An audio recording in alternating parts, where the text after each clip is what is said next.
My dad cried at my best friend's funeral, grieving like he had lost his own child. But then he turned around and disowned me just because I chose to honor that same friend by naming my baby after him. And honestly, I don't know why I ever expected anything different from him after a lifetime of disappointment. I never thought telling my dad we weren't naming our son after him would ignite a firestorm, but hearing him spit, "You're no son of mine," hit me like a physical blow. Honestly, I didn't know what I expected, but that level of gut-wrenching rejection wasn't it. See, my name is John, just like my dad, my grandpa, and his dad before him. 6 generations of firstborn sons, all named John. My baby boy was supposed to be John the 7th. To anyone else, that might sound like a mouthful, but to my dad, it was everything. A bloodline, a sacred legacy, and I was the one meant to carry it forward. But I hated it. Growing up, I was always Little John, Jr., or JW. People just assumed I didn't have an identity of my own. I even got my dad's parking tickets once at the DMV. When I tried to tell him how much I hated the name, he'd just puff out his chest and say, "That name built this house." He truly believed that name had some kind of mystical power, that it was the reason he'd built his successful construction business. A real man carries the name with pride. He'd bark, usually right after I'd messed something up. So, when my wife, Catherine, and I found out we were having a son, I already knew what my father expected. And I considered it, I really did. But then, I remembered Ryan. Ryan was my best friend from 3rd grade all the way through college. He was the reason I didn't quit baseball in 7th grade, the reason I passed AP Calc, the reason I even had the guts to ask Catherine out in the first place. He literally introduced us, practically shoving me into her path on campus. "He's awkward," Ryan told her with a grin, "but he's solid." Catherine laughed, said it was the weirdest pickup line ever, and the rest, as they say, is history. Ryan passed away 3 years ago, a car accident. He was driving Catherine to the doctor's office after I got stuck at work. Catherine made it. He didn't. At his funeral, my dad actually stood up during the eulogy. He choked back tears, saying, "Ryan was the kind of young man this world needs more of." He cried harder than I did that day. He even told me, that boy was family. So, when it came time to choose our son's name, Catherine and I didn't even have to debate it. We both said it at the same time, Ryan. It just felt right. I called my parents to share the news. My dad was dead silent. Then, in a voice colder than I'd ever heard, he said, "You're joking." I told him no, that we loved the name, that it honored someone who brought us together, someone we both admired, someone he once called family. He didn't say anything else that day. The next morning, he showed up at our house. No knock. Just walked right in, clutching a box filled with framed photos of all the Delaney men. "Do you see this?" he demanded, shoving them at me. "You're going to be the one who breaks this line." I took a deep breath. "No, Dad. I'm not breaking anything. I'm starting something new." He scoffed. "You're doing this despite me." That's when I snapped. All those years of feeling invisible, of being defined by a name that wasn't truly mine, just burst out. I told him I hated being a junior, that I never felt like I had my own identity, that he'd made our family name feel more like a brand than a bond. He looked me dead in the eye, his face stone cold, and said, "Then maybe you shouldn't be part of this family." He turned and walked out, taking all those photos with him. I didn't hear from him for weeks, not even when our son was born. When we sent out the birth announcements, his came back in the mail, shredded. No note. I thought maybe my mom would try to smooth things over, but she just sighed. "You know how he is." I shot back. "And he knows how I am." But that never mattered, did it? The worst part? I still saw the old family photo hanging in his study when I visited my mom. Only now, there was a little strip of missing paper where my face used to be. He literally cut me out. My son, little Ryan, is 6 months old now. Healthy, smiley, absolutely loves music and bath time. We have a new frame on our mantle. Ryan's old baseball cap sits proudly next to our baby's first onesie. A small, quiet tribute. My dad hadn't met him. At least, he hadn't until yesterday. It was my 32nd birthday. Catherine planned a small dinner with some friends, just pizza and beer in our backyard. The weather was perfect, one of those early summer evenings where the air feels like silk against your skin. I wasn't expecting anything from my dad. He hadn't acknowledged my birthday in months, not since the whole naming fiasco. My mom sent a card with a gift card inside, no mention of him. I figured that was it. Around 8 p.m., I heard the doorbell. Figured it was Andrew from next door, always running out of charcoal or beer. I opened the door and nearly fell over. My dad was standing there. He looked older somehow, thinner. His normally immaculate silver hair was a bit disheveled, and his polo shirt, always tucked in as long as I'd known him, was rumpled. He was holding a small, wrapped package. I just stood there, staring like an idiot. He cleared his throat. "Can I come in?" I stepped aside. The party got real quiet, real fast. My friend Ethan, who knew the whole story, nearly choked on his beer. Catherine came over and introduced herself. She'd only met him twice before, at our wedding and at Ryan's funeral. Dad just nodded at her, then looked around the room. I could tell he was deeply uncomfortable with all the people there.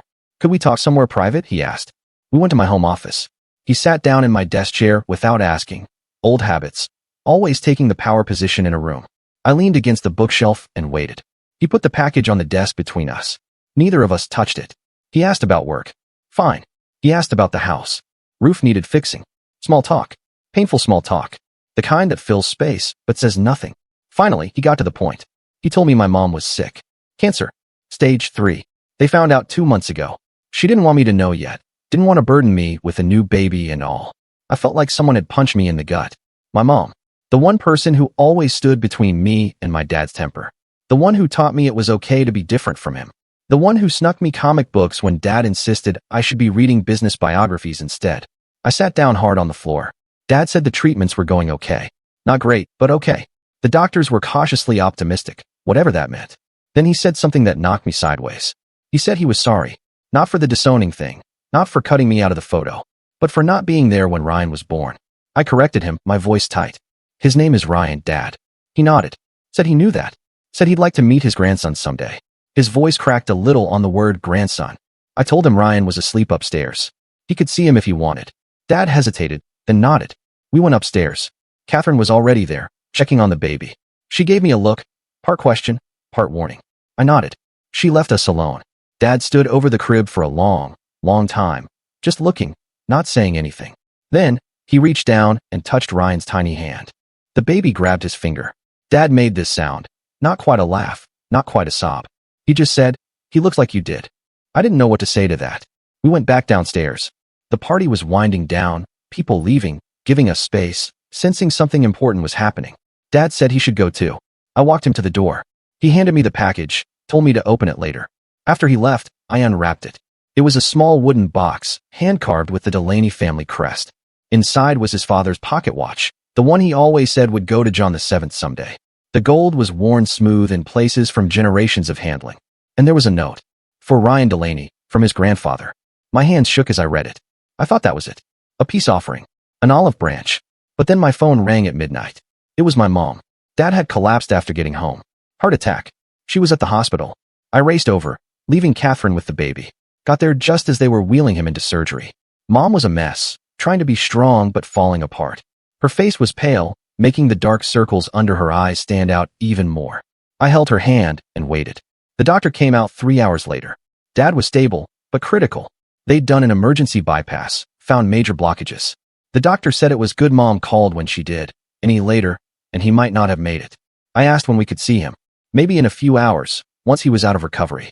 Mom and I sat in the waiting room. She told me more about her cancer. Breast cancer. Same kind her mother had. She'd been doing chemo secretly. That's why she hadn't been around much lately. Why she'd been wearing those new scarves I'd noticed, but hadn't really questioned. I felt awful. Here I was sulking about the baby name, while my parents were going through hell. Mom squeezed my hand. Said it wasn't my fault. Said Dad had forbidden her from telling me. He didn't want to worry you, she said. And he was too proud to reach out after your fight. Around 5 a.m., a nurse came to get us. Dad was awake. Sort of. We went into his room.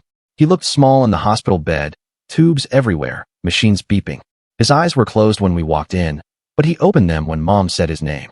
He looked at me for a long time. Then he whispered something. I had to lean close to hear it. "I'm sorry, son," he said. Just 3 words. But from my dad, those 3 words were like moving mountains. I told him it was okay, that we'd talk more when he was better. He shook his head slightly, grabbed my wrist with surprising strength. No. Now. So I sat down and listened.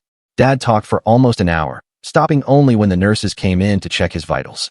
His voice was weak, raspy from the breathing tube they'd just removed, but he was determined to get it all out, like he was afraid he might not get another chance. He told me about his own father, John Sr., and how he'd been even stricter about the family name and traditions. How my grandfather had once refused to speak to him for 3 months when he considered dropping out of college to start his construction business early. I gave in, he said, his eyes fixed on the ceiling tiles. I finished that degree I never used, just to make him happy. And I swore I'd never be that hard on my own son. He laughed, a hollow sound that turned into a cough. Guess that didn't work out so well. I didn't know what to say. This was more personal information than my dad had shared with me in my entire life. Mom sat quietly in the corner, occasionally wiping her eyes. I wondered how much of this she already knew. Dad shifted in the bed, wincing with the effort. When Ryan died, it hit me hard. Harder than I expected. He paused, collecting himself. That boy had everything I wanted for you. Confidence. Direction. He knew who he was without needing some family name to prop him up. I felt my throat tighten. Then why did you freak out when we decided to name the baby after him? Dad closed his eyes. Because I'm a selfish old man. Because I thought the name was the only thing I had to give you that mattered. He looked at me directly then. And because I was jealous. Jealous of Ryan. Of how much you admired him. Of the bond you had. Dad's monitor beeped as his heart rate increased. I wanted to be that person for you. Your hero. Not some kid from down the street. The nurse came in then, frowning at his numbers. She told us he needed to rest, that we could come back later. Dad protested, but she was firm. Mom and I left, promising to return that afternoon. In the hospital parking lot, Mom filled in more gaps. Dad had been having heart problems for months, but refused to slow down at work. The stress of our falling out, combined with Mom's diagnosis, had pushed him to the edge. She told me he'd sit in his study some nights, staring at that family photo with my face cut out, that he'd pick up the phone to call me at least once a week, but always hung up before dialing. He's a proud man, she said, leaning against my car. Too proud. But he loves you. He always has. I drove Mom home and helped her inside. Their house felt different. Quieter. I noticed little things I'd missed before. The med organizers on the kitchen counter, the hospital paperwork on the coffee table, the wig stand in their bedroom. Evidence of their struggles, hiding in plain sight while I'd been wrapped up in my own drama. Mom insisted she was fine staying alone, said she'd call her sister Barbara to come over later. I reluctantly left, heading home to check on Catherine and the baby. My head was spinning with everything I'd learned. I felt guilty for not noticing Mom's illness, angry at Dad for hiding it from me, and confused about where we went from here. When I got home, Catherine was feeding Ryan in the kitchen. She looked up expectantly when I walked in. I told her everything, about Mom's cancer, Dad's heart attack, the conversation in the hospital. She listened without interrupting, bouncing Ryan gently when he fussed. So what happens now? She asked when I finished. I shook my head. I don't know. I guess we try to put the pieces back together. The next few weeks were a blur of hospital visits, doctor appointments, and sleepless nights. Dad improved slowly, moving from the ICU to a regular room. Mom started a new round of chemo that made her even sicker than before. I took family leave from work to help shuttle them both to medical appointments. Catherine was amazing, juggling the baby and picking up my slack at home without complaint. One afternoon, about 2 weeks after Dad's heart attack, I brought Ryan to the hospital. Dad was sitting up in bed, looking more like himself. He'd gained back some color, and the nurses had helped him shave and comb his hair. When he saw us, his face lit up in a way I hadn't seen in years. There he is, Dad said softly as I approached with Ryan in my arms. There's my grandson. I hesitated, then carefully placed Ryan in his arms. Dad looked terrified for a moment, like he might break this tiny human. Then Ryan grabbed his finger, just like that night at our house, and Dad relaxed. Hello, Ryan, he said, his voice thick with emotion. I'm your grandpa, John. It should have been a perfect moment, a new beginning. But as I watched them together, something nagged at me.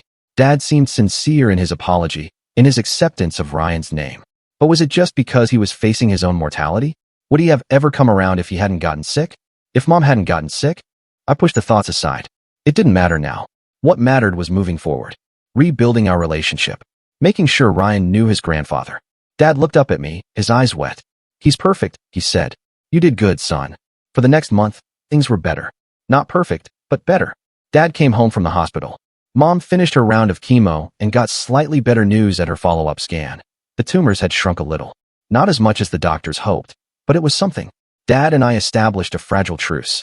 We talked about safe topics, sports, the weather, Ryan's latest milestones. We carefully avoided anything that might reopen old wounds. Then came the family reunion. It's an annual Delaney tradition, held at my Uncle Philip's lake house every July. All the extended family comes, cousins, second cousins, great aunts and uncles, people I see once a year and barely recognize. I almost skipped it this year, given everything that had happened, but Mom insisted we come. Said it would be good for everyone to meet Ryan. Dad seemed nervous about it, but agreed it was important. The day started off okay. We arrived around noon. People cooed over Ryan, commented on how much he looked like me, asked about his name. I gave the simplified version, named after my best friend who passed away. Most people nodded and moved on. A few of the older relatives looked confused but didn't press. Then my great-uncle Frank arrived. He's my grandfather's brother, in his late 80s, sharp as a tack and completely unfiltered. He made a beeline for us as soon as he spotted the baby. "So this is the new Delaney boy," he boomed, peering at Ryan in Catherine's arms. "John the Seventh. Quite a legacy you've got there, young man." An awkward silence fell over our little group. Dad tensed beside me. I cleared my throat. "Actually, his name is Ryan. Ryan Thomas Delaney." Frank's bushy eyebrows shot up. "Ryan? Not John." He looked at my father in confusion. "John, you broke the tradition?" Dad's face flushed red. I could see the muscle in his jaw working, the way it did when he was angry but trying to control it. "It was my son's decision," he said stiffly. Frank scoffed.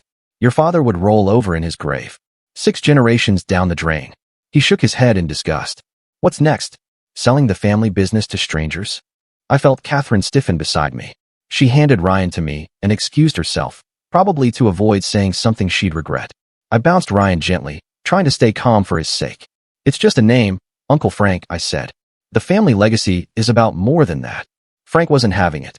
"In my day, we respected our elders. We honored traditions." He turned to my father. "John, I'm surprised at you, letting the boy get away with this." That's when Dad surprised me. He stepped forward, placing himself between Frank and me. "That's enough, Uncle. My grandson's name is Ryan, and it's a fine name. We're proud of it."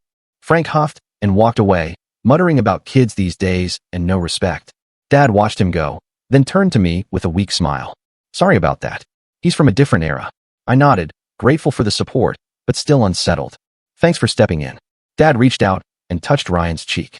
"He is who he is. Ryan Delaney. No need to be anyone else." The moment felt significant, like maybe we'd really turned a corner. But later that evening, I overheard Dad talking to his cousin Gloria on the porch. I hadn't meant to eavesdrop, but their voices carried through the open window as I was putting Ryan down for a nap in one of the bedrooms. "It still bothers you, doesn't it?" Gloria asked. "The name thing." Dad sighed. "Of course it does. It's our family tradition." "Then why did you defend it to Frank?" "What choice do I have? The boy's already named. And with everything else going on. Linda's cancer, my heart. I can't afford another fight with my son." He paused. "So you're just giving in for now? Maybe the next one will be a John." I backed away from the window, feeling sick to my stomach. So that was it. Dad hadn't really accepted Ryan's name. He was just playing along, biding his time, hoping we'd correct things with our next child. All his apologies, all his apparent acceptance, it was just a show because he was scared of dying with a rift between us. I didn't confront him that day. I didn't want to cause a scene at the reunion, but the knowledge sat like a stone in my stomach. On the drive home, Catherine noticed my mood. "What's wrong?" she asked after we'd put a sleeping Ryan in his car seat. "You've been quiet since the party." I told her what I'd overheard. Her face hardened as I spoke. Catherine had been more forgiving of my dad than I expected through this whole ordeal, but this crossed a line for her too. "So he's just pretending to accept Ryan's name? Waiting for us to have another boy so he can push for his precious John the whatever?" "Seems that way," I said, gripping the steering wheel tighter. "I thought we were making progress. I thought he'd changed." Catherine stared out the window for a long time. "What are you going to do?" "I don't know. Confront him, I guess. But with Mom sick and his heart." I trailed off, conflicted. "You can't keep walking on eggshells forever," she said softly. "At some point, you have to decide what kind of relationship you want with him and what kind of relationship you want him to have with Ryan." She was right, of course. But I didn't know how to have that conversation without blowing up everything we'd rebuilt over the past month. So I put it off. One day turned into 2, then a week. I made excuses not to visit, said Ryan had a cold, said I was swamped at work. Mom called a few times, worried. I assured her everything was fine. Then Dad showed up at our house unannounced. It was a Saturday morning. Catherine had taken Ryan to a Mommy and Me swim class. I was catching up on work emails when the doorbell rang. Dad stood on the porch, holding a large paper bag from the hardware store. "Thought I'd help you fix that roof," he said, nodding toward the water stain on our ceiling that I'd mentioned months ago. "If you want." I hesitated, then stepped aside to let him in. We worked in near silence for the next few hours, patching the small leak in the attic and replacing some damaged shingles. It was familiar territory for us. Dad had taught me basic home repairs from the time I was old enough to hold a hammer. Working with our hands had always been easier than talking. But as we were cleaning up, I knew I couldn't put it off any longer. I had to confront him about what I'd overheard. We were sitting on the back deck, drinking water after the hot work in the attic. I took a deep breath. "Dad, I need to ask you something." He looked up, wary. "What's that?" "At the reunion, I overheard you talking to Gloria about Ryan's name. You told her it still bothers you, that maybe the next one will be a John." I watched his face carefully. Dad's expression shifted from surprise to guilt to defensiveness in rapid succession. He set his water glass down with a thud. You were eavesdropping on a private conversation.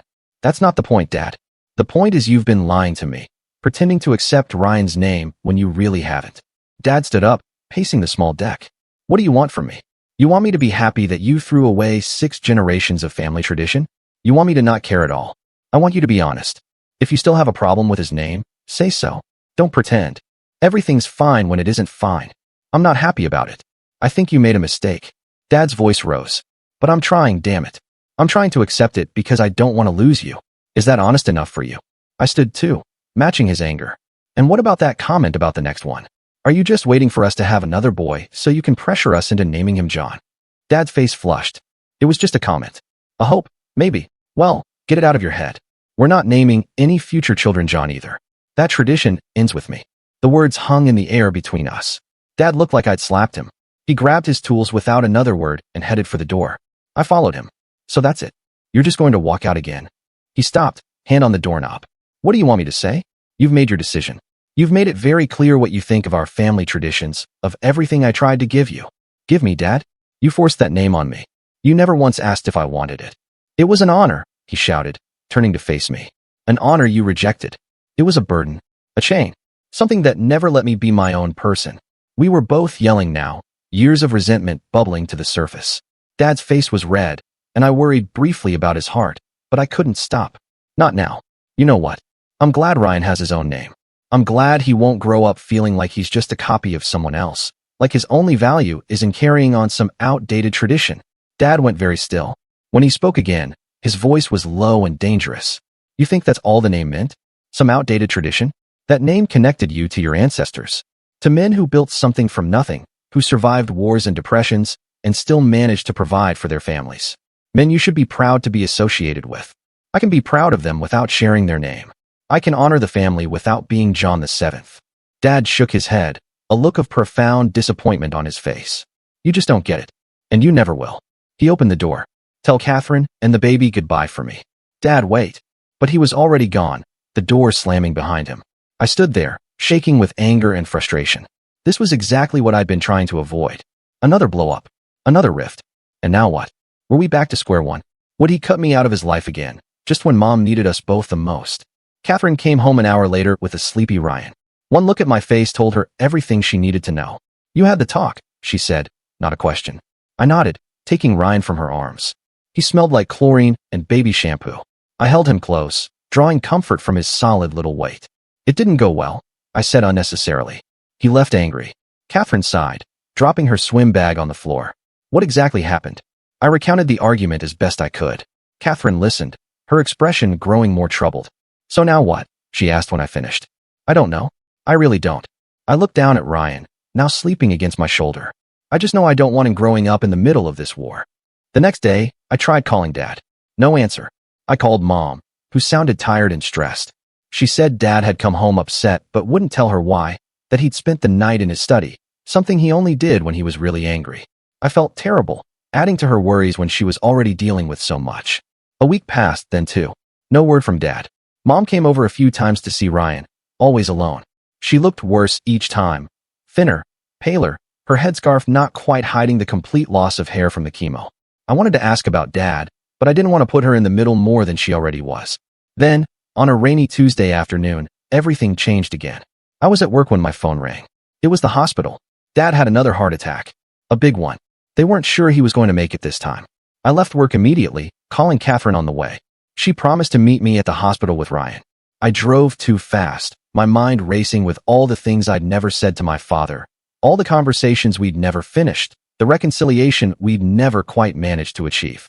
When I arrived, Mom was already there, looking small and fragile in the waiting room chair. Her sister Barbara sat beside her, holding her hand. Mom's face crumpled when she saw me.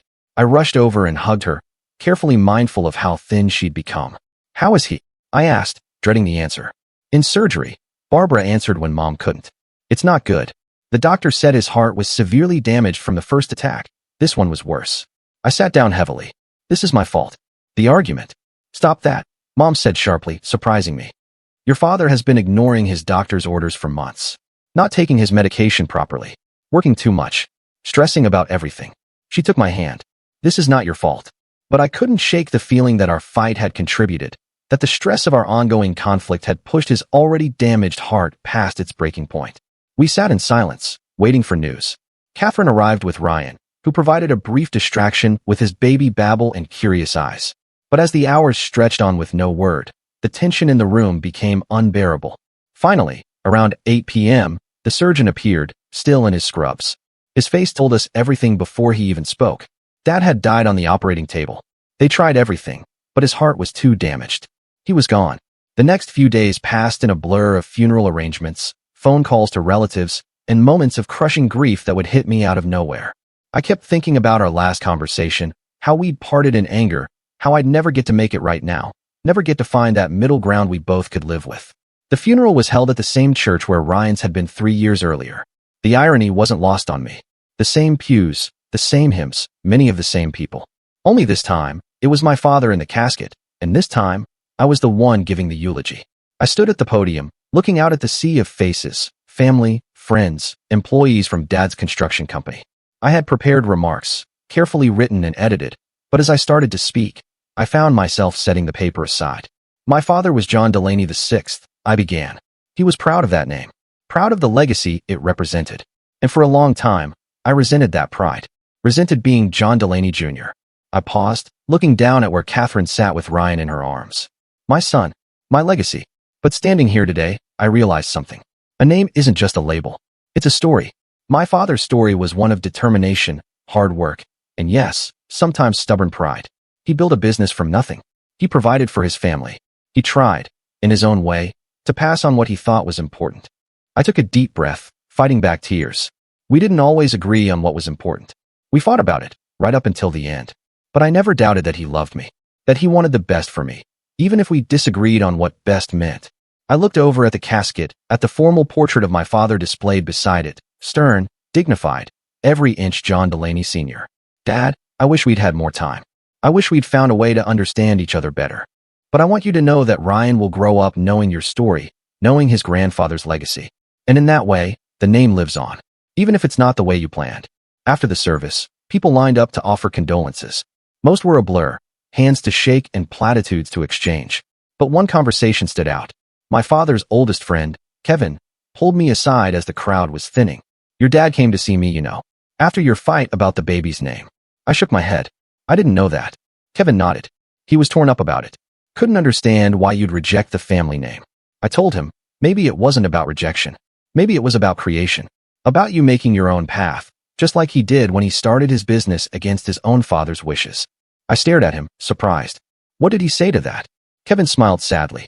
He said he'd never thought of it that way. Said maybe he'd been too hard on you. That he was proud of the man you'd become, even if he didn't always show it. I swallowed hard. He never told me that.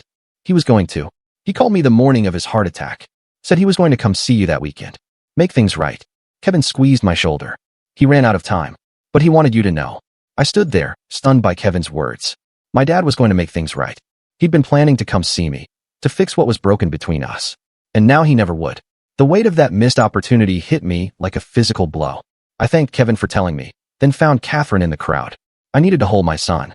The reception after the funeral was at my parents' house. My mom's house now, I guess.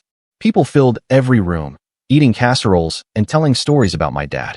I moved through the crowd in a daze, accepting condolences and nodding at memories I half remembered. Ryan got fussy around all the people, so Catherine took him upstairs for a nap in my old bedroom. I found myself drifting toward Dad's study. The door was closed, as it always had been when I was growing up, a clear boundary, do not enter without permission. I hesitated, then turned the knob. The room smelled like him, leather and that Old Spice aftershave he'd used since forever.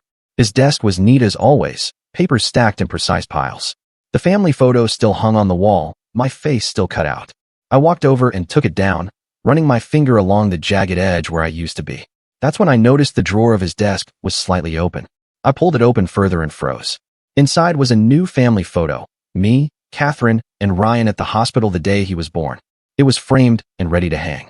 Next to it was a small card in Dad's handwriting, for my office. My complete family. My legs gave out, and I sank into his chair. He bought a new photo. He was going to put it up. Replace the one he'd damaged in anger. Another sign he'd been ready to make amends. Mom found me there 20 minutes later, still sitting in Dad's chair, holding the photo. She didn't seem surprised to see me there, or to see what I'd found. He ordered that the day after he met Ryan at the hospital, she said, leaning against the door frame. Said he was going to put it up as soon as he figured out how to apologize properly. Why didn't he just tell me? I asked, my voice cracking. Why did we have to fight about it again? Mom sighed and came into the room, perching on the edge of the desk. Your father wasn't good with words, especially when it came to admitting he was wrong. She picked up a paperweight from his desk, turning it over in her hands. He was working up to it, in his own way, at his own pace. But we ran out of time, I said. Yes, she said simply. We did. After the reception, when everyone had finally gone home, I helped Mom clean up. She insisted on sending leftovers with us, packing enough food to last a week.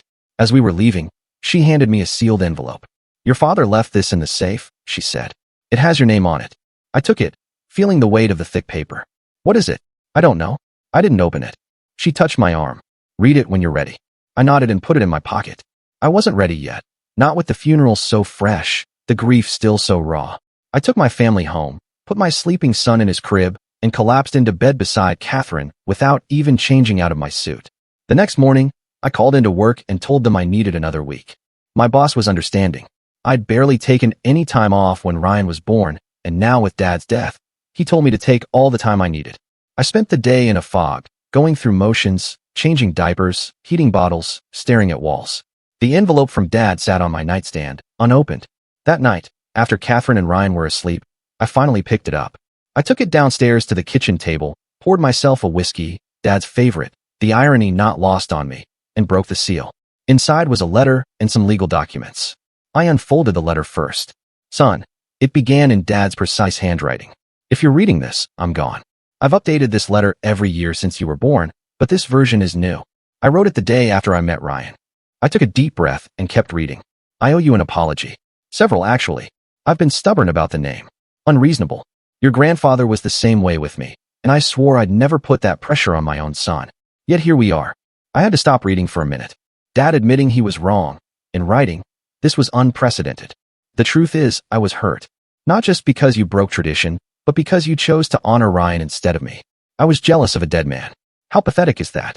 But seeing you with your son, seeing how you look at him, I remember looking at you that same way, with that same pride. And I realized something. The name doesn't matter. What matters is the love. The connection. I lost sight of that. I wiped my eyes and turned the page. The enclosed documents transfer ownership of Delaney Construction to you. It's always been yours, but now it's official. Do with it what you will. Change the name if you want. Sell it. Keep it. It's your choice. Your future. I trust you to make the right decisions, whatever they may be. The last paragraph hit me hardest. I'm proud of you, son. Not because you're John Delaney Jr., but because you're a good man. A better man than me in many ways. You stood your ground when it mattered. You chose your own path. I didn't always understand your choices, but I always respected your courage in making them. Tell Ryan about me someday. Tell him whatever you want. The good and the bad. Just make sure he knows I loved him, even if I didn't show it well. And know that I loved you too. Always. Your father. I sat at the kitchen table until dawn, reading and rereading the letter, thinking about all the conversations we should have had, all the things left unsaid between us. But at least I had this. His final words. His blessing in his own way. The next few months were hard. Really hard. Mom's cancer took a turn for the worse after Dad died, like she'd been holding on for him somehow, and now she could let go. The doctors tried a more aggressive treatment, but it was too late. She passed away just before Ryan's first birthday. I lost both parents in less than 6 months. It felt unreal, like some cosmic joke. The double grief was overwhelming. Some days I could barely get out of bed, but I had Catherine. I had Ryan. I had responsibilities. So I kept going, one foot in front of the other. I took over Dad's company, learning as I went. The employees were patient with me. Many had known me since I was a kid visiting the construction sites with Dad on weekends. One day, about a year after Dad died, I was going through some old files in his office at the company headquarters. I found a folder labeled John the 7th tucked in the back of a cabinet. Inside were college brochures, information about trust funds, even a few properties Dad had apparently been considering purchasing as future investments for his grandson. All prepared before Ryan was even born, before we told him the name. It was another glimpse into his mindset, his expectations. But instead of making me angry, it just made me sad. Sad for all the plans he'd made that would never happen. Sad for the relationship he'd never have with my son. That night, I talked to Catherine about something I'd been considering for a while. Our second child. She was 4 months pregnant, and we'd just found out it was another boy. We hadn't discussed names yet, both of us a little gun-shy after everything that had happened with Ryan. What about John? I said quietly as we lay in bed. Not as a first name, as a middle name. Catherine propped herself up on one elbow, studying my face. Are you sure? After everything. I nodded. I've been thinking about it a lot. Dad was wrong about forcing the name on me, about making it this huge legacy thing. But he wasn't wrong about wanting to be remembered, about wanting that connection to continue. She placed her hand on her growing belly. So what would his first name be? I was thinking Thomas. After your dad. Thomas John Delaney. Catherine's eyes filled with tears. My dad would love that. And I think my dad would too. Eventually, I smiled.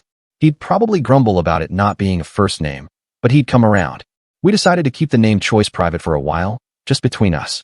When Thomas was born 3 months later, we announced it to the family without fanfare, just a simple birth announcement.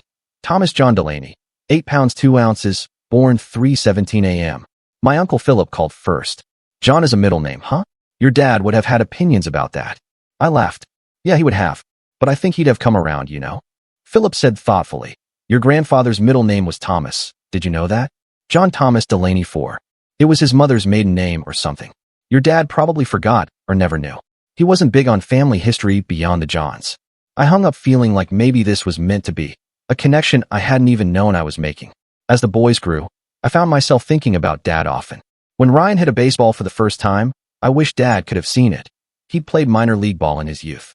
When Thomas took his first steps, I caught myself reaching for my phone to call Dad before remembering he was gone. On Ryan's 5th birthday, we had a small party at the house, just family and a few friends. As I was cleaning up afterward, I found Ryan sitting in my office, looking at a photo of my dad. Is that your daddy? He asked, pointing at the picture. Yeah, buddy. That's your grandpa John. Ryan studied the photo. Did he like baseball like me? He loved baseball. He played it when he was young. Ryan nodded, processing this. Why don't I see him like I see Grandpa Thomas? I sat down next to him, trying to figure out how to explain death to a 5-year-old. Grandpa John died before you could really meet him. But he loved you very much. Even though I never saw him. Even though he held you when you were a tiny baby, and he was very happy to meet you. Ryan looked at the photo again. Was he nice? I hesitated. How do you sum up someone as complicated as my father to a child? He was strong and brave, and he loved his family more than anything. Sometimes he had trouble showing it the right way, but he always tried his best. Ryan seemed satisfied with that answer. He handed me the photo and ran off to play with his new toys.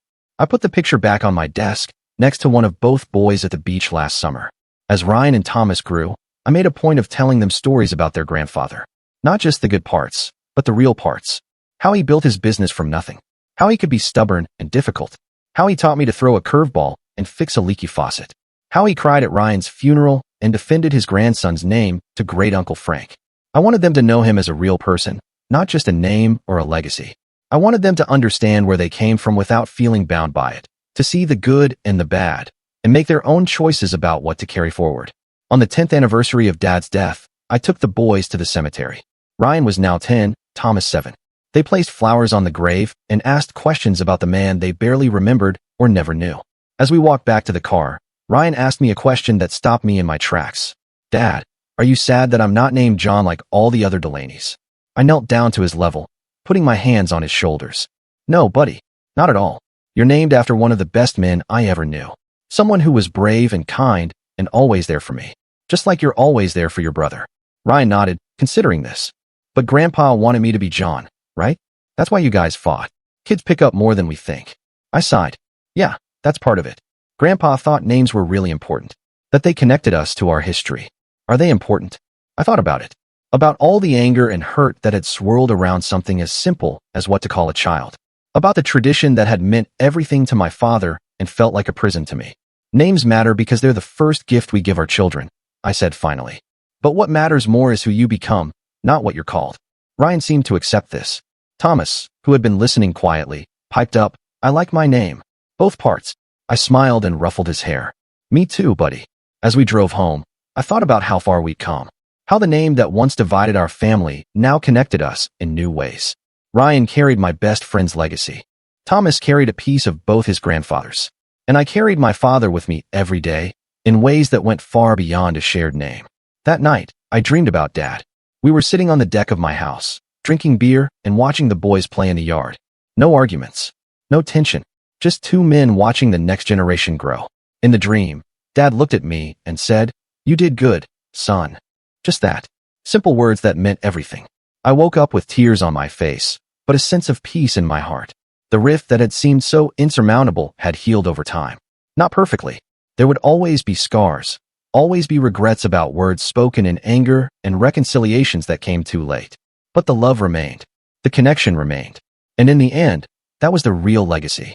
Not a name passed down through generations, but the love that flowed between them. The stories we tell, the memories we keep, the ways we honor those who came before while still forging our own paths forward.